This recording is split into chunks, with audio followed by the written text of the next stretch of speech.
అందరికీ నమస్కారం. నేను మీ దేవి. 'మిస్టర్ యారోగెంట్' 74వ భాగం. రచయిత వనజ గారు. "నీకు ఆ అబ్బాయి ప్రాణం అంతగా కాపాడాలని ఉంటే నువ్వే హోమం చేసుకోపో శాస్త్రి" అని శర్మగారు అన్నాక, "మీరు మర్చిపోయినట్టున్నారు బావగారు. నాకు కూడా మంత్రాలొచ్చు. హోమం చేయగలను. కానీ మీ చేతులతో జరిగితే అది మంచిది. ఖచ్చితంగా ఆయుష్ లభిస్తుందని నమ్ముతారు కాబట్టే మీకోసం అడగటానికొచ్చాను. మీరు కుదరదని ఇంత నిర్మొహమాటంగా చెప్పేశాక ఇంకోసారి మిమ్మల్ని అడగలేను. మేనల్లుడి కోసం నేనే హోమం చేస్తాననేశారు శాస్త్రిగారు. మీరింతగా వద్దని చెప్తున్నా కూడా నేను మిమ్మల్ని ఇంకా అడిగి అటు మీ గౌరవాన్ని, ఇటు నా గౌరవాన్ని తగ్గించుకోలేను బావగారు అని శాస్త్రిగారు అనడంతో, "నువ్వు మీ కూతుర్నిస్తున్న బియ్యంపుడితో మాట్లాడుతున్నావు శాస్త్రి. అది గుర్తుపెట్టుకో" అని శర్మగారు కోపంగా అనడంతో, "నా చెల్లెల్ని మీకిచ్చి మీరు వియ్యంకుడిగా గౌరవం పొందుతున్నప్పుడు మీ చెల్లెల్ని నాకిచ్చారు కదా! మరి నేను కూడా ఇంటి అల్లుడుగా గౌరవం పొందాలి కదా బావగారు" అనేసరికి ఎప్పుడూ తన మాటకు ఎదురు చెప్పని శాస్త్రి ఈసారి అంత కరెక్ట్‌గా, డైరెక్ట్‌గా రివర్స్‌లో మాట్లాడుతుండేసరికి శర్మగారి అహం దెబ్బతింది. అందుకే నేను చెయ్యను అని చెప్పేసరికి, "సరే బావగారు, నా మేనల్లుడి కోసం నేనే హోమం చేస్తానని" శాస్త్రి గారు పొరపాటున నోరు జారేసరికి ఉగ్రరూపుడైన శర్మగారు, "ఏంటి? మీ మేనల్లుడా?" అని సడెన్‌గా పైకి లేవడంతో కమల కూడా టెన్షన్ పడుతూ ఉంటే, శాస్త్రి గారు మనసులోనే తనను తాను తిట్టుకొని, తల కొట్టుకొని పైకి మాత్రం నిగ్రహంగా ఉంటూ, "అదే నా మేనల్లుడి స్నేహితుడి కోసం మన చేతుల్లో ఒకరిని కాపాడే శక్తి ఉన్నప్పుడు ఎందుకు ఆ పని చేయకూడదు బావగారు? అతని మీద, నా కూతురు మీద నాకు నమ్మకం ఉందని" చెప్తూ అతని కోసం హోమం నేనే చేస్తానంటూ నమస్కారం చేసి ఇంటికి వెళ్ళిపోయారు. ఆయన వెళ్ళిన తర్వాత భార్య వైపు చూస్తూ, "మీ ఇద్దరికీ ఈరోజు ఏంటి ఇంత నోరులేస్తోంది? ఎప్పుడూ నా మాటకు శాస్త్రి ఎదురు చెప్పడు. నువ్వైతే అసలు తల కూడా ఎత్తేదానివి కాదు. అలాంటిది ఆ అబ్బాయి ఎవరి కోసమో మీ ఇద్దరు నా దగ్గర ఇలా మాట్లాడుతున్నారు. అసలెవరు ఆ అబ్బాయి? నిజం చెప్పండి" అని అనడంతో, "నిజమేముందండి, ఆ అబ్బాయి నిజంగా మన ప్రమోద్‌కి స్నేహితుడే" అని చెప్పేసి లోపలికి వెళ్ళిపోయారావిడ. కళ్ళకి కనిపించేది నిజం కానట్లనిపిస్తోంది ఇక్కడ అని నా డౌట్‌గా అనుకున్న శర్మగారు చూద్దామని అనుకుంటూ నిజంగా శాస్త్రిగారు హోమం చేస్తారా అన్న విషయానికి తన ఆలోచనలో చోటిచ్చారు. త్రిపదని పిలిచి ఒకసారి ప్రమోద్‌ని, కృష్ణని ఇక్కడికి రమ్మనమ్మా అని చెప్పి తన రూమ్‌లోకి వెళ్లారు శాస్త్రిగారు. ఎందుకు నాన్నగారు వాళ్ళని పిలవమంటున్నారనుకుంటూ ఇదే విషయం మహితకు చెప్పి ఆమె ప్రమోద్‌కి కాల్ చేసి విషయం చెప్పింది. ఏం జరిగిందో అనుకుంటూ అరగంటలో మీటింగ్‌ని కంప్లీట్ చేసుకొని క్రిష్‌తో పాటు త్రిపద ఇంటికి వెళ్తాడు ప్రమోద్. "చెప్పండి మావయ్య, పిలిచారంట" అని ప్రమోద్ అడుగుతుంటే, భార్య లేదని నిర్ధారించుకున్న శాస్త్రిగారు, "మీ నాన్న క్రిష్ కోసం హోమం చేయడానికి ఒప్పుకోలేదురా" అని అన్నాడు. అక్కా చెల్లెలు కూడా అక్కడే ఉండడంతో మహిత, "నాకు తెలుసు కన్ఫర్మ్ ఆ మూర్ఖుడు మామయ్య ఒప్పుకోడని" అనుకుంటూ, "మరి మీరేం చెప్పారు నాన్నగారు? క్రిష్ కోసం నేనే హోమం చేయాలనుకుంటున్నానన్నారు" శాస్త్రిగారు. "ఏంటి? మీరు హోమం చేస్తారా? డాక్టర్ కొన్ని రోజులు మిమ్మల్ని ఎలాంటి వర్క్ చేయొద్దన్నారు కదా నాన్నగారు. ఒక రూమ్‌లో ఉండే బ్యాంక్ జాబ్ కోసమే మీరు వెళ్ళకుంటే వరుసగా 5 రోజులు పొద్దునుంచి మధ్యాహ్నం వరకు నిర్విరామంగా హోమం చేస్తారని" త్రిపది అడగటంతో, వాడిని కాపాడుకోవడానికి ఉన్న చిన్న ప్రయత్నాన్ని కూడా నేను వదులుకోనని చెప్పిన శాస్త్రి కాదు ప్రమోద్. "మీకు రేపు సెలవునే కదా! కావాల్సిన సామాగ్రి లిస్ట్ ఇస్తాను. టౌన్‌కి వెళ్లి తీసుకురా" అని చెప్పారు శాస్త్రి గారు. "అలాగే మావయ్య" అని చెప్పి ఇంటికి వెళ్ళిపోతుంటే, "బావగారు మీకోసం పాల తాలికలు చేసింది అక్క. తినేసి వెళ్ళండని" మహిత చెప్పడంతో శాస్త్రి గారు అక్కడి నుంచి వెళ్ళిపోతే, వీళ్ళిద్దరూ తినడానికి కూర్చున్నారు. "అవును, ఈ 2 దెయ్యాలెక్కడ?" అని ప్రమోద్ అడగటంతో, "అదే కదా తెలియడం లేదు. పొద్దున్నుంచి ఇద్దరు రూమ్‌లోనే ఉన్నారు. బయటకు కూడా రాలేదు. మధ్యాహ్నం కూడా నేనే తీసుకువెళ్ళి లంచ్ ఇచ్చొచ్చాను బావగారు. ఏమై ఉంటుందంటారని" మహిత కూడా డౌట్‌గా అడగటంతో, "ఏముంది, ఇద్దరు ఫ్రెండ్స్ అయిపోయి ఉంటారు. వాళ్ళని అలాగే వదిలేయాలి" అని చెప్తే, త్రిపద ఇద్దరి కోసం చేసిన పాల తాలికల్ని బౌల్‌లో వేసుకొచ్చి ఇచ్చింది. క్రిష్ వాటిని తిన్నాక ప్రమోద్ వెళ్దామా అని అడగటంతో, "మళ్ళీ రేపు పొద్దున్నే అంటే కుదరదు. మామయ్య దగ్గర లిస్ట్ రాయించుకొనొస్తాను. నువ్వు ఆలోపు వీళ్ళతో మాట్లాడుతుండని" చెప్పి శాస్త్రి గారి రూమ్‌లోకి వెళ్ళాడు ప్రమోద్. ఆయన చెప్తున్న లిస్ట్‌ని తన ఫోన్‌లో నోట్ చేసుకుంటూ ఏవి ఎన్ని కావాలో అని ప్రమోద్ బిజీగా అయిపోతే, ఒక బావ, ఇద్దరు మరదళ్ళు కూర్చొనున్నారు. ప్రమోద్ అయ్యుంటే మాట్లాడేవాడే కానీ క్రిష్ సైలెంట్‌గా ఫోన్ చూసుకుంటూ ఉంటే, మహిత ఆ ఫోన్ లాగేసుకుంటూ, "ఏంటి బావా, ఎప్పుడు ఫోనేనా? ఎదురుగా ఇద్దరం మరదళ్ళం ఉన్నాం. మాతో మాట్లాడదామని లేదా నీకు?" అంటూ అడిగేసరికి, "చెప్పు" అన్నాడు క్రిష్. "చెప్పునా? అలా అంటే మేమేం చెప్తాం? ఇంకా నువ్వే ఏవైనా విషయాలుంటే మాట్లాడు, వింటాం. లేదా మా అక్కతో ఏమైనా పర్సనల్‌గా మాట్లాడాలంటే చెప్పు, నేను సైడ్ అయిపోతానని" మహిత అంటుంటే, "మీరిద్దరు నిజంగా ఓన్ సిస్టర్సేనా?" అని అడిగాడు క్రిష్. త్రిపుర తలెత్తి అయోమయంగా చూస్తూ ఉంటే, మహిత మాత్రం, "అయ్యో బావా, మీకెందుకా డౌటొచ్చింది? ఇద్దరం సొంత అక్కా చెల్లెలమే కాకపోతే ఒళ్ళు దినుసులు డిఫరెంట్‌గా ఉంటాయి. కానీ చూడు నా ముఖ కవళికలు, తన ముఖ కవళికలు ఒకేలాగా ఉన్నాయి. ఇద్దరికీ పొడుగు జడలున్నాయి అని మహిత ప్రూఫ్ చూపిస్తుంటే, మరి నువ్వు ఇంత వాగుడుకాయ అయితే అదింత సైలెంట్ ఎలా అయ్యారు? అని అడిగాడు క్రిష్. తనని వాగుడుకాయ అన్నందుకు ఫీలయిపోతున్న మహిత, నన్నింత మాట అంటారా బావగారు? పొండి. నేనసలు మాట్లాడనని ఎక్స్‌పెక్ట్ చేస్తున్నారా? మనం ఆ టైప్ కాదు కాబట్టి, మీ అమ్మలాగా బాడీ పరంగా మా అక్కుంది. మీ చిన్నమ్మలాగా నేనున్నాను. అదే మాటల పరంగా మీ అమ్మలాగా నేనున్నాను. మీ చిన్నమ్మలాగా అక్క ఉంది. మా మేనత్తల పోలికలు మాలోనే తిరుగుతూ ఉన్నాయి బావ అని అనడంతో, అవునా అన్న క్రిష్ ఇంక వెళ్దాం అన్నట్లు పైకి లేచేసరికి ఎక్కడి నుంచి ఊడిపడిందో సడన్‌గా శ్యామల వచ్చి, ఏంటే ఆ అబ్బాయి ఇక్కడుంటే మీరిద్దరు ఇక్కడే కూర్చున్నారు. అలా ఉండొచ్చా ఒక పరాయి పురుషుడితో? ఇద్దరు వయసులో ఉన్న ఆడపిల్లలు మాట్లాడొచ్చా? అని అంటూ ఏదేదో అడుగుతూ ఉంటే, అమ్మా నువ్వు గమ్మునుండు. మేము ఆయనతో జస్ట్ ఫ్రెండ్లీగా మాట్లాడుతున్నాం అనింది మహిత. ఏది ఏమైనా సరే ఇలా మాట్లాడడం తప్పు. మీరు ముందు లోపలికి వెళ్ళండి. అయినా బాబు నువ్వేంటిలా ఇద్దరు ఆడపిల్లలు కనపడగానే మాట్లాడేస్తున్నావు. అయినా నువ్వొక్కడివే వచ్చావా? ప్రమోద్ కూడా వచ్చాడా? అని అడగటంతో మహితని నోరు చేసుకుంటూ, అమ్మా ఆయనొక్కడే రాలేదు. ప్రమోద్ బావగారితో పాటే వచ్చారు. నువ్వు అనవసరంగా గొడవ చేయకని చెప్పడంతో మహిత, నువ్వు ఈ మధ్య చాలా దుడుకయ్యావు. కొట్టేస్తా అని చెప్తున్నా. ఇలా అయితే అని అంటుంటే, నీకోసం పంకజం పిన్నొచ్చింది చూడు పో అనే విషయం అమ్మ మాటలు ఏం పట్టించుకోకు. మాట్లాడు అని అనడంతో ప్రమోద్ కూడా బయటకొచ్చేసరికి వెళ్దామా అని అడిగాడు. ఆ అంటే క్రిష్ కూడా బయటికి వెళ్ళిపోతుంటే, ఏ కోతి రేపు టౌన్‌కొస్తావా అని అడిగాడు క్రిష్. హాయ్ టౌన్‌కా? ఎందుకు రాను బావ హ్యాపీగా వస్తాను.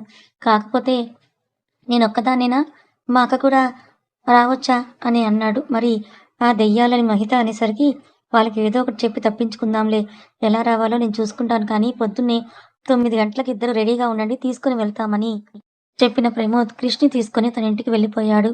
15 సంవత్సరాల చైల్డ్‌హుడ్ ఫ్రెండ్స్ కూడా వేరేలాగా ఉండరన్నట్టుగా చట్టా పట్టాలేసుకొని తిరిగేస్తున్నారు స్మిత, సత్య. సడెన్‌గా రాత్రి భోజనాల తర్వాత స్మిత రియలైజ్ అయింది ఏంటంటే తనొచ్చింది సత్యతో ఫ్రెండ్‌షిప్ కోసం కాదు, ప్రమోద్‌తో పెళ్లి కోసం. అందుకే ఒకసారి ప్రమోద్‌తో మాట్లాడదాం అనుకుంటే అతనికి కాల్ చేసి నిన్ను మీట్ అవ్వాలని చెప్పింది. అక్కడికి టైం 8 అయిపోవడంతో ఇప్పుడు అస్సలు కుదరదు. ఏమన్నా ఉంటే రేపు పొద్దున్నే మాట్లాడుకుందామని చెప్పి కాల్‌ని కట్ చేశాడు ప్రమోద్. అసహనంగా తిరుగుతున్న ఆమెతో ఏంటి ఏమైంది అని సత్య అడగడంతో ఏం లేదంటూ నవ్వు నటించి ఇద్దరూ కలిసి courier series plus extra spice series హాట్‌స్టార్‌లో చూసి అలాగే నిద్రపోయారు.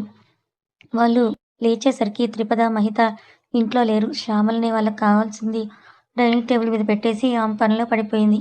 ఇంతకీ అక్కా చెల్లెలు ఇంట్లో ఏం చెప్పి టౌన్‌కి వెళ్లారంటే శాస్త్రి గారితో కొన్ని కావాల్సినవి తెచ్చుకుంటాం అని ఇంకో 2 వారాల్లో సంక్రాంతి పండుగొస్తుంది కదా అని చెప్తే మగపిల్లలైన మేనల్లులతో పంపడం ఎందుకు అన్నది శ్యామల. పాయింట్ అయితే నా మేనల్లులకు తోడు వెళ్తున్నారు కదా! వీళ్ళకు ఏమవుతుంది అన్నది శాస్త్రి గారి పాయింట్. 2 same but different. అలా శ్యామల గారిని మాయ చేసి ఎలాగోలాగ అక్కచెల్లెళ్ళు ఆ అన్నదమ్ములతో కలిసి టౌన్ బాట పట్టారు. ఎలా అంటే వీళ్ళ దగ్గర కారు లేదు కాబట్టి ఆటోలో స్టార్ట్ అయ్యారు. టౌన్‌కి వెళ్ళాక ప్రమోద్, త్రిపద చెవిలో మీ కాబోయే ఆయనతో ఏమైనా మాట్లాడంటే మాట్లాడుతూ ఉండు.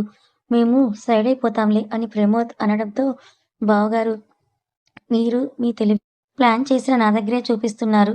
మహితతో మాట్లాడాలి అంటే మీరు మొహమాటంగా అడగొచ్చు అని త్రిపద చెప్పడంతో నిజంగా క్రిష్ అన్నట్లుగా నువ్వు అమాయకురాలివి కాదు త్రిపద అని చెప్తూ మీ ఇద్దరికీ ఏవైనా పనులున్నాయేమో చూసేసుకొని రండి. ఈ కోతి ఏదో అడిగింది తీయించుకొని వస్తానంటూ మహితను తీసుకొని ఈస్ట్‌కి వెళ్ళిపోతే వెస్ట్‌కి కదులుతున్న క్రిష్ వెనకాలే వెళ్ళింది త్రిపద. ఏంటి కావాలని ముగ్గురు ప్లాన్ చేశారా? అని క్రిష్ అడగటంతో అయ్యో! ప్లాన్ ఏంటండి? నిజంగానే మహిత ఏదో కొనుక్కోవాలంట. అందుకే బావగారు తీసుకొని వెళ్లారు. మీకు ఈ ఊరు తెలీదు కదా! ఒకవేళ తెలిసి ఉంటే చెప్పండి. మహితతో పాటు మిమ్మల్ని కూడా పంపించేస్తాను అంటూ తిరుపత అమాయకంగా చెప్పేసరికి ఎన్ని సార్లు ప్రూవ్ చేసుకుంటావే? నువ్వు పెద్ద ముదురు అని అంటూ నువ్వేమైనా షాపింగ్ చెయ్యాలా? అని అడిగాడు క్రిష్. ప్రస్తుతానికైతే ఏమీ అవసరం లేదండి అని చెప్తూ జ్యూస్ తాగుదామా? అని అడిగింది త్రిపద. పాపం అతనికి దప్పిక వేసినట్టు ఈ మేడంకి తెలిసిందేమో. అందుకే క్రిష్ యెస్ ఆర్ నో చెప్పకుండా ఆ ఫ్రూట్ షాప్ వైపు నడవడంతో తిరుపత కూడా వెనకే వెళ్ళి అతని ఎదురుగా ఉన్న చైర్‌లో కూర్చుంది. ఇద్దరు జ్యూస్‌ని ఆర్డర్ ఇచ్చాక క్రిష్ సపోర్ట్ కోసం చేతికి కట్టుకున్న బ్యాండేజ్‌ని తడుముతూ, మీకు అంత బాగా అయిపోయింది కదా క్రిష్ గారు. చాలా సంతోషం అని చెప్తూ ఉంటే, ఆమె మొహంలోని హ్యాపీనెస్‌ని ఒక క్షణం పాటు చూసి మొఖం తిప్పేసుకున్న క్రిష్ ఆర్డర్ రావడంతో తన జ్యూస్ సిప్ చేస్తున్నాడు. అయ్యో! మీరు ఆర్డర్ చేసింది దానిమ్మ జ్యూస్ అండి. కానీ నేను ఆర్డర్ చేసింది గ్రేప్ జ్యూస్ తాగుతున్నారు మీరు అంటూ వెంటనే క్రిష్ తాగింది. తను తీసుకున్న త్రిపద తన దగ్గర ఉన్నది క్రిష్ వైపుకు నెట్టింది. జ్యూస్‌ని చూసిన క్రిష్ కోపంగా ఆమె వైపు చూస్తూ ఉంటే చిన్నగా స్మైల్ చేసిన త్రిపద సారీ అని చెప్పేసరికి అబద్ధం చెప్తోంది చుంచు మొహంది అని తిట్టుకున్నాడు క్రిష్ బాబు. మీ నాన్న చాలా స్పెషల్ ఇంట్రెస్ట్ చూపిస్తున్నాడు నా మీద ఏంటి? అని అడగటంతో స్పెషల్ ఇంట్రెస్ట్ ఏం కాదండి. మేనల్లుడిగా లోపల ఉన్న ప్రేమని బయటకు తీస్తున్నారు అంతే అని చెప్పింది త్రిపద. ఓహ్! అవునా? అంత ప్రేముంటే ఒక మరదల్నిస్తాడేమో పెళ్లి చేసుకుంటానని క్రిష్ అనగానే, అవునా? అయితే అడిగి చూడండి ఇస్తారేమో అని త్రిపద అంటూ ఉంటే, మీ పెళ్లి అయిపోయాక మహిత ఉంటుంది కదా! తనని ఇవ్వమని అడుగుతాను నేను.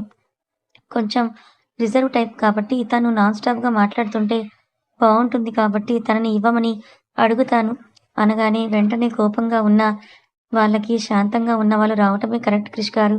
అయినా ఎవరికి ఎవరో ఆ దేవుడు ముందే రాసి పంపే ఉంటారంట. కాబట్టి మధ్యలో ఎవరు ఎన్ని చేసినా కూడా వాళ్ళే ఒకటవుతారని చెప్పింది త్రిపద. చాలా తెలివి ఉందే నీకు అని అంటూ తన జ్యూస్‌ని కంప్లీట్ చేశాడు క్రిష్. మీకు ఇంట్లో అంతా సౌకర్యంగానే ఉందా క్రిష్ గారు? అని త్రిపద అడగటంతో లేదు అంటే నువ్వు చెయ్యమన్న సపర్యలేమైనా చేస్తావా? లేదు కదా! అని క్రిష్ అడగటంతో ఎందుకండి నేనేమడిగినా ఇలా ఘాటుగా సమాధానాలు చెప్తున్నారు అని త్రిపద అంటే లేకుంటే రొమాంటిక్‌గా చెప్పాలా? లేదంటే రొమాంటిక్‌గా ఏమైనా చూపించమంటావా? అని క్రిష్ అడగటంతో చుట్టూ చూసుకుని వద్దులే అని తల అడ్డం ఊపడంతో ఆమె ఎక్స్‌ప్రెషన్స్‌కి నవ్వొచ్చినా ఆపేసుకున్నాడు క్రిష్. బావా! ఇప్పుడు నేనేం కొనుక్కోవాలని నువ్వు నన్ను సెపరేట్ చేశావని మహిత అనడంతో, ఒసేయ్ మొద్దు నీకొక్కొక్కసారి మైండ్ పనిచేయడం ఆగిపోతుంది కదా! వాళ్ళేదో సరదాగా మాట్లాడుకుంటారని నిన్ను నేనిలా సైడ్ చేశానని చెప్పి ఆమెని ఆ బజార్‌లోని అంగళ్ళన్నీ తిప్పుతున్నాడు ప్రమోద్. సరే సర్లే అంటూ ఆమె టౌన్‌కి వస్తే చెయ్యాలనుకున్న విష్ లిస్ట్‌ని ప్రమోద్ మీద రుద్దుతూ అది కావాలి, ఇది చెయ్యాలి అని అంటూ ఒక గంట సేపు నాన్ స్టాప్‌గా ఆడుకుంది. ఇక్కడ ఈ పెద్ద జంట మాత్రం ఎక్కడ వేసిన గొంగలి అంటే అక్కడే ఉన్నట్లు ఈ త్రిపద అమాయకంగా క్వెషన్స్ అడగడం, దానికి అడ్డదిడ్డంగా క్రిష్ ఆన్సర్ చెప్పడంతో ఒకరి ముఖం నవ్వు దాచుకొని ఎర్రగా అయితే, ఇంకొకరి ముఖం ఉక్రోషంతో ఎర్రగా అయింది. ఇంక వెళ్దామా? లేదంటే ఇంకో జ్యూస్ ఆర్డర్ చేసి ఎక్స్‌ట్రా గంట ఇక్కడే కూర్చుందామా? అని క్రిష్ అడిగేసరికి వెళ్దాం పదండి అంటూ పైకి లేచింది త్రిపద. టౌన్‌కి కదా! అని అక్కా చెల్లెలిద్దరూ చుడీదార్స్ వేసుకొనొచ్చారు.